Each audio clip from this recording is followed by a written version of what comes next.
ഇത് മാസ് മോട്ടോഴ്സിൽ നിന്നാണ്. നമ്മുടെ ഹീറോ ഹോണ്ടയുടെ CD ഡീലക്സ് വണ്ടിയുടെ കംപ്ലയിൻറ്റ് നിന്ന് എൻജിൻ വർക്കായിട്ട് വന്നതാണ്. അതായത് എൻജിൻ ക്രാങ്ക് ഷാഫ്റ്റ് കംപ്ലയിൻറ്റ് വന്നിട്ട് നല്ല രീതിയിൽ സൗണ്ട് ഉണ്ട്. അതുകൂടാതെ കൊണ്ട് നമ്മൾ വണ്ടി ഓടിച്ചു പോകുന്ന സമയത്ത് ചെയിനൊക്കെ നല്ല രീതിയിൽ അടിക്കുന്ന സൗണ്ട് ഉണ്ട്. കാരണം ചെയിനൊക്കെ നല്ലോണം ലൂസാണ്.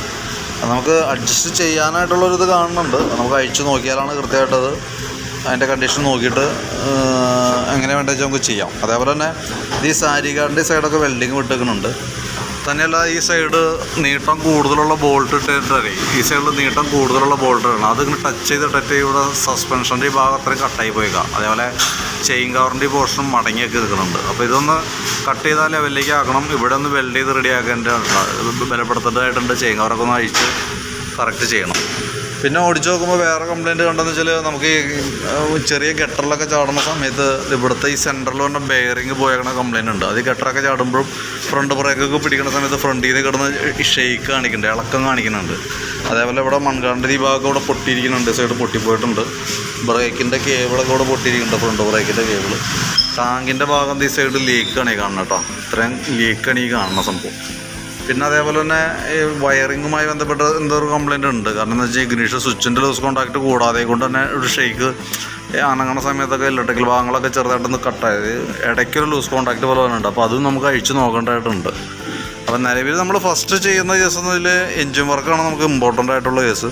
അപ്പോൾ എൻജിൻ വർക്ക് നമുക്ക് അഴിച്ച് നോക്കിയിട്ട് അതിൻ്റെ എത്ര കോസ്റ്റ് വരുമെന്ന് അപ്രോക്സിമേറ്റ് നമുക്കൊന്നൊരു എസ്റ്റിമേറ്റ് ആക്കി നോക്കാം. അപ്പോൾ അതിൻ്റെ ഒരു ഏകദേശം ഒരു ധാരണ നമ്മൾ പറഞ്ഞിട്ടുണ്ടായല്ലോ. അപ്പോൾ അതും പ്രകാരം നമുക്കൊന്ന് അഴിച്ചു നോക്കാം. കൂടുതലായിട്ട് എന്തെങ്കിലും പ്രോബ്ലംസ് ഉണ്ടെങ്കിൽ നമുക്ക് അഴിക്കുമ്പോഴാണ് അറിയാൻ പറ്റുള്ളൂ. അഴിച്ചു നോക്കിയതിന് ശേഷം ആദ്യം എൻജിൻ സംബന്ധമായിട്ടുള്ള വർക്ക് കംപ്ലീറ്റ് ചെയ്യാം. അതിന് ശേഷം ബാക്കിയത്തെ എത്ര എക്സ്പെൻസ് വരും എന്നുള്ളത്, ബാക്കി വർക്ക് ചെയ്യുമ്പോൾ എത്ര എക്സ്പെൻസ് വരും എന്നുള്ള കേസ് നമുക്ക് നോക്കി വർക്കൗട്ട് ചെയ്ത് നോക്കിയിട്ട് അതിൻ്റെ എക്സ്പെൻസ് കൂടി ഒന്ന് കാൽക്കുലേറ്റ് ചെയ്തിട്ട് നമുക്ക് നെക്സ്റ്റ് അടുത്ത വർക്ക് ചെയ്യാം. അപ്പോൾ ഫസ്റ്റ് നമുക്ക് എൻജിൻ സംബന്ധമായിട്ടുള്ള വർക്കുകൾ, എൻജിൻ്റെ വർക്ക്, അതേപോലെ തന്നെ carburettor cleaning, air filter, silencer cleaning, അത്രയും ഭാഗം നമുക്ക് കറക്റ്റ് ആക്കാം. അതിന് ശേഷം നമുക്ക് എമൗണ്ട് ചെക്ക് ചെയ്തിട്ട് അടുത്തേക്ക് പോകണമായിരിക്കും കുറച്ചുകൂടി ബെറ്റർ കേട്ടോ. അപ്പോൾ തന്നെ വർക്കുകളുണ്ട്. നമ്മൾ വണ്ടി അഴിച്ചിട്ടില്ല, അഴിക്കണേക്കാളും പിന്നെ ഓടിച്ച് നോക്കുമ്പോൾ കംപ്ലയിൻസ് അത്രയും ഉണ്ട് നിലവിൽ കേട്ടോ.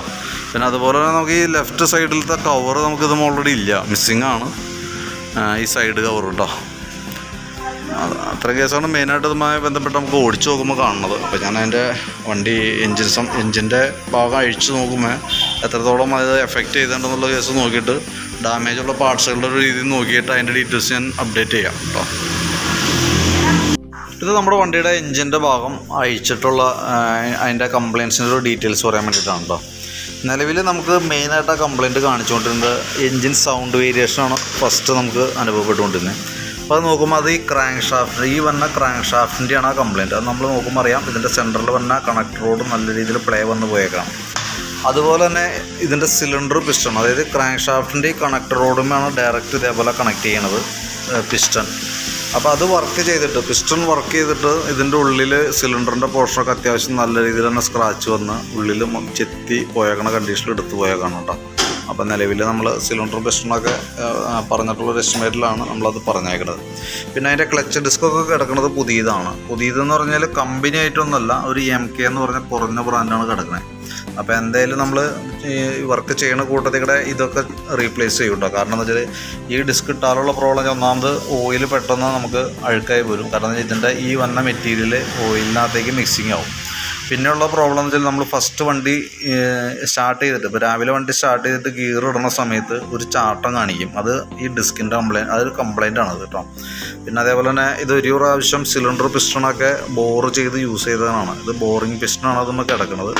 അപ്പോൾ നമ്മളത് മാറ്റിയിട്ട് കമ്പനി പാർട്സാണ് നമ്മൾ റീപ്ലേസ് ചെയ്യണം കേട്ടോ. പിന്നെ അതുപോലെ തന്നെ ഈ ക്യാം ഷാഫ്റ്റിൻ്റെ ഈ സൈഡിൽ വന്ന് 2 ബെയറിങ് നമ്മൾ കൂട്ടത്തിൽ കൂടെ മാറ്റിയിടും. അതേപോലെ ഹെഡിൻ്റെ വാൽവിൻ്റെ ഗൈഡ് ഐറ്റംസ് മാറ്റിയിട്ടാണ് നമ്മൾ റീസെറ്റ് ചെയ്യുക. അപ്പോൾ ഈ 2 ഐറ്റം നമുക്ക് 3 ഐറ്റം നമുക്ക് ലെയ്ത്ത് വർക്ക് വരുന്നുണ്ട്. അതെന്താണെന്ന് വെച്ചാൽ ഒന്ന് ഈ ക്യാം ഷാഫ്റ്റിൻ്റെ ഈ 2 സൈഡ് ബെയറിങ്, ഷാഫ്റ്റിന് കംപ്ലയിൻ്റ് ഇല്ല, നമുക്ക് ആ സൈഡിലത്തെ ബെയറിങ്ങുകൾ മാത്രം ഒന്ന് മാറ്റിയാൽ മതി. അതേപോലെ തന്നെ വാൽവ് ഹെഡിന് പ്രോബ്ലം ഇല്ല, ഹെഡിൻ്റെ വാൽവും അതിൻ്റെ വാൽവിൻ്റെ ഗൈഡും ചേഞ്ച് ചെയ്തിടാം. പിന്നെ ക്ലച്ച് ഔട്ടർ യൂണിറ്റാണത്. ക്ലച്ച് ഔട്ടറിൻ്റെ വന്ന ക്ലച്ച് ബെല്ല് യൂണിറ്റ് നമുക്കൊന്ന് മാറ്റണം. കാരണം ഇത് ക്ലച്ച് ഡിസ്ക് വർക്ക് ചെയ്ത് ഈ ഭാഗത്തൊക്കെ ഒരു സ്റ്റെപ്പ് പോലെ ആയിട്ടുണ്ട്. അപ്പോൾ നമുക്ക് ഈ അലുമിനിയം പീസ് മാത്രമായിട്ട് കിട്ടും. അപ്പോൾ അത് മൊത്തത്തിൽ അസംബ്ലി മാറേണ്ട ആവശ്യമില്ല, അത് മാത്രമായിട്ട് നമുക്ക് ലെയ്ത്ത് കൊടുത്തു കഴിഞ്ഞാൽ അത് ക്ലിയർ ചെയ്യാവുന്നുള്ളൂ. ഇത്ര ആയിട്ടാണ് മെയിനായിട്ട് നമുക്ക് ചെയ്യേണ്ടി വരുന്നത്. പിന്നെ നമ്മുടെ വണ്ടിയുടെ എൻജിൻ ഭാഗം നമ്മൾ അഴിക്കുന്ന സമയത്ത് നമുക്ക് അതിനകത്ത് ഇതിൻ്റെ ഓയിൽ ബോൾട്ട് ശരിക്കും പറഞ്ഞു കഴിഞ്ഞാൽ ഒരു പ്രാവശ്യം ത്രെഡ് ചെയ്ത് കയറ്റിയിട്ടാണ് ഈ ഇവിടെ നമ്മൾ എപ്പോഴും നമ്മൾ ഓയിൽ വിട്ടാനായിട്ട് അഴിക്കുന്ന ഭാഗത്ത് ത്രെഡ് കംപ്ലയിൻറ്റ് വന്നിട്ട് എനിക്ക് തോന്നുന്നത് ലെയ്ത്തിൽ കൊടുത്തിട്ട് അത് കറക്റ്റ് ചെയ്തതാണ്. അപ്പോൾ നമ്മളിത് ഫുള്ളായിട്ട് വെൽഡ് ചെയ്ത് സ്റ്റാൻഡേർഡ് ബോൾട്ട് കമ്പനി ബോൾട്ടിൻ്റെ ആ ത്രെഡിനകത്തേക്ക് കൺവേർട്ട് ചെയ്യാനായിട്ട് നോക്കാം. കാരണം എന്ന് വെച്ചാൽ അതായിരിക്കും കുറച്ചുകൂടി ബെറ്റർ. ഇതല്ലെങ്കിൽ എന്താ പറ്റണമെന്ന് വെച്ചാൽ നമുക്കിത് ഫുൾ വർക്ക് നമ്മളൊക്കെ കംപ്ലീറ്റ് ചെയ്ത് നോക്കി ഇത് താരതമ്യേന കുറഞ്ഞ ഒരു ബോൾട്ട് ത്രെഡാണ് ഇതുമേ കിടക്കുന്നത്. ഇത് എപ്പോഴെങ്കിലും അഴിച്ചിട്ട് നമ്മൾ റീസെറ്റ് ചെയ്യുന്ന സമയത്ത് എന്തെങ്കിലും ഒരു ചെറിയ വേരിയേഷൻസ് വന്നു കഴിഞ്ഞാൽ ഇതിൻ്റെ ത്രെഡ് വീണ്ടും കംപ്ലയിൻറ്റ് വന്നു പോകും. അങ്ങനെ കംപ്ലയിൻറ്റ് വന്നാൽ പിന്നെ നമ്മളത് അഴിച്ച് വീണ്ടും ചെയ്യേണ്ട ഒരു സിറ്റുവേഷൻ വരും. അപ്പോൾ കൂട്ടത്തിക്കടെ അത് കൊടുത്ത് നമുക്കത് ക്ലിയർ ചെയ്യാമെന്നാൽ കൂട്ടത്തിക്കടെ അത് ക്ലിയർ ചെയ്ത് പോവാം കേട്ടോ. പിന്നെ അതേപോലെ തന്നെ എഞ്ചിൻ്റെ ഗിയർ ബോക്സിനകത്ത് വന്ന ബെയറിങ്ങൾ, ഈ സൈഡിൽ വന്ന ബെയറിങ്ങളൊക്കെ നമ്മൾ ചേഞ്ച് ചെയ്യുന്നുണ്ട്. അതേപോലെ തന്നെ ഈ സൈഡിൽ എൻ്റെ ഓയിൽ സീല്, ഓറിങ്, അതേപോലെ ടൈമിങ് ചെയിൻ അതെല്ലാം കൂടിയിട്ട് അങ്ങനെ സെറ്റായിട്ടാണ് നമ്മൾ ചെയ്യുന്നത് കേട്ടോ. അപ്പോൾ അത് ക്ലിയറായി ആ വർക്ക് അങ്ങോട്ട് ക്ലിയറായിട്ട് പൊക്കോളും. പിന്നെ അതേപോലെ തന്നെ ഈ ഹെഡിൻ്റെയൊക്കെ ഈ സൈഡിൽ വന്ന ത്രെഡൊക്കെ 1-2 ത്രെഡ് നമുക്ക് റെഡിയാക്കേണ്ടതായിട്ടുണ്ട്. കാരണം അതിൻ്റെ ത്രെഡ് ഒരു ചെറിയൊരു വികാസം പോലെ വന്ന് നിൽക്കുന്നുണ്ട്. അപ്പോൾ അത് നമ്മളത് കറക്റ്റ് കൈയോടെ ഇങ്ങനെ അഴിക്കണ കൂട്ടത്തിൽ അത് ക്ലിയർ ചെയ്ത് പോയില്ല എന്നുണ്ടെങ്കിൽ പിന്നീട് അത് ത്രെഡിൻ്റേതായിട്ടുള്ള എന്തെങ്കിലും പ്രോബ്ലം വന്ന ഓയിൽ ലീക്കൊക്കെ ആയിട്ട് പിന്നെ നമുക്കതൊരു വലിയ തലവേനയാവും. അപ്പോൾ അതില്ലാതിരിക്കാനായിട്ട് ആ കൂട്ടത്തിൽ നമ്മൾ അതും കൂടി ഒന്ന് ക്ലിയർ ചെയ്യുന്നുണ്ട്. പിന്നെ ശരിക്കും പറഞ്ഞാൽ ഈ ക്രാങ്ക് ഇതിൻ്റെ ഇത്രയും കംപ്ലീറ്റ് വരാനുണ്ടായ ഒരു മൂലകാരണം എന്താണെന്ന് വെച്ചാൽ ഇതിൻ്റെ ഓയിൽ ഫിൽട്ടർ എന്ന് പറയുന്ന ഈ സ്ക്രീൻ ഫിൽട്ടറാണ്. അപ്പോൾ ശ്രദ്ധിച്ച് കഴിഞ്ഞാൽ മനസ്സിലാവും ഇവിടെ അഴുക്ക് വന്ന് ഫുള്ള് അടിഞ്ഞ് അതിൻ്റെ ഓയിൽ പമ്പിൻ്റെ ഫ്ലോ കുറഞ്ഞു പോയതാണ് ഈ മെയിനായിട്ട് ഇതിൻ്റെ ലൈഫ് കുറയാനായിട്ടൊരു കാരണമായിട്ട് നമുക്ക് ഇപ്പോൾ പറയാൻ പറ്റാം. കാരണം എന്ന് വെച്ച് കഴിഞ്ഞാൽ ഇപ്പോൾ ഇത് നമ്മളിപ്പോൾ എൻജിൻ വർക്ക് ഇപ്പോൾ എന്തെങ്കിലും എൻജിൻ സംബന്ധമായിട്ടൊരു വർക്ക് കഴിഞ്ഞാൽ നെക്സ്റ്റ് അടുത്ത ഓയിൽ ചേഞ്ചിൽ ഫിൽട്ടർ അഴിച്ച് ക്ലീൻ ചെയ്യുക എന്നുള്ളതാണ് ഒരു പ്രോസസ്സ്. ഇപ്പോൾ നമ്മളിപ്പോൾ ഈ വർക്ക് കഴിഞ്ഞാലും 1000 കിലോമീറ്റർ കഴിയുമ്പോൾ നമുക്കതിൻ്റെ ഓയിലും മാറ്റണം, ഈ സ്ക്രീൻ ഫിൽട്ടർ അഴിച്ച് ക്ലീൻ ചെയ്യണം. കാരണം അതിനകത്ത് അഴുക്ക് വരും. കാരണം നമ്മൾ അഴിച്ച് ചെയ്യുന്ന സമയത്ത് എന്തെങ്കിലും വേസ്റ്റ്, കോട്ടൺ വേസ്റ്റ് അങ്ങനെയൊക്കെ ഉപയോഗിച്ചിട്ടൊക്കെ ചെയ്യണം. എന്നാൽ ഈ അഴിച്ച് റീസെറ്റ് ചെയ്യുമ്പോൾ എങ്ങനെയൊക്കെ അതിൽ എത്രയൊക്കെ നമ്മൾ ശ്രദ്ധിച്ചാലും അതിൻ്റെ ഉള്ളിൽ അഴുക്ക് കയറി പെട്ടിട്ടുണ്ടാവും. അത് ഈ ഫിൽട്ടറിൽ വന്ന് ബ്ലോക്ക് ആവും. ഇത് നമ്മളെ എൻജിൻ്റെ ഈ ക്രാങ്ക് ഷാഫ്റ്റിലേക്കുള്ള ഓയിൽ പമ്പിങ്ങിനെ ബാധിക്കും. ഓയിൽ പമ്പിങ് കുറയും. അത് ഹൈ RPM വർക്ക് ചെയ്യുന്ന ഒരു യൂണിറ്റാണ്. അതിന് കറക്റ്റ് ആ ഫ്ലോ കിട്ടിയില്ല എന്നുണ്ടെങ്കിൽ, ആ ഓയിൽ പമ്പിങ്ങിൻ്റെ ഒരു ഫ്ലോ കിട്ടിയില്ല എന്നുണ്ടെങ്കിൽ അവിടെ തേയ്മാനം സ്റ്റാർട്ട് ചെയ്യും. അങ്ങനെ അതുമായി ബന്ധപ്പെട്ട് അങ്ങനെ കണക്ട് ചെയ്താണ് ഓരോ കംപ്ലയിൻസുകൾ നമുക്ക് ഇതുമായി ബന്ധപ്പെട്ട് വന്നത്. അപ്പോൾ എയർ ഫിൽട്ടർ പ്ലഗ് ഒക്കെ എത്ര ഇമ്പോർട്ടൻ്റ് ആണോ അത്രയും ഇമ്പോർട്ടൻ്റ് ആണ് ഈ എൻജിൻ്റെ ഓയിൽ ഫിൽട്ടർ എന്ന് പറയുന്ന ഈ യൂണിറ്റ്. അത് ഫസ്റ്റിലത്തെ ഓയിൽ ചേഞ്ചിൽ നിർബന്ധമായിട്ട് നമ്മൾ ചെയ്യണം. അതൊരു മാസം അല്ലെങ്കിൽ 1000 കിലോമീറ്ററിനുള്ളിലാണ് നമ്മൾ ചെയ്യേണ്ടത്. ബാക്കിയത്തെ ഓയിൽ ചേഞ്ചോ 2 ഓയിൽ ചേഞ്ച് അല്ലെങ്കിൽ 3 കഴിഞ്ഞിട്ട് അതിനിടയിൽ എപ്പോഴെങ്കിലും ചെയ്താലും മതി. അപ്പോൾ നമുക്ക് മെയിനായിട്ട് മാറ്റേണ്ടതായിട്ടുള്ള പാർട്സുകളുടെ ജസ്റ്റ് ഞാനൊന്ന് റഫായിട്ടൊന്ന് പറയാം. ഒന്ന് നമുക്ക് ഈ ക്രാങ്ക് ഷാഫ്റ്റ് അസംബ്ലി ആയിട്ട് മാറണം. അതേപോലെ തന്നെ സിലിണ്ടർ പിസ്റ്റൺ അങ്ങനെ കിറ്റായിട്ടാണ് വരാം. അത് സിലിണ്ടർ പിസ്റ്റൺ മാറ്റാം. ക്ലച്ച് ഡിസ്കും പ്ലേറ്റ് അങ്ങനെ യൂണിറ്റായിട്ടാണ് വന്നത്.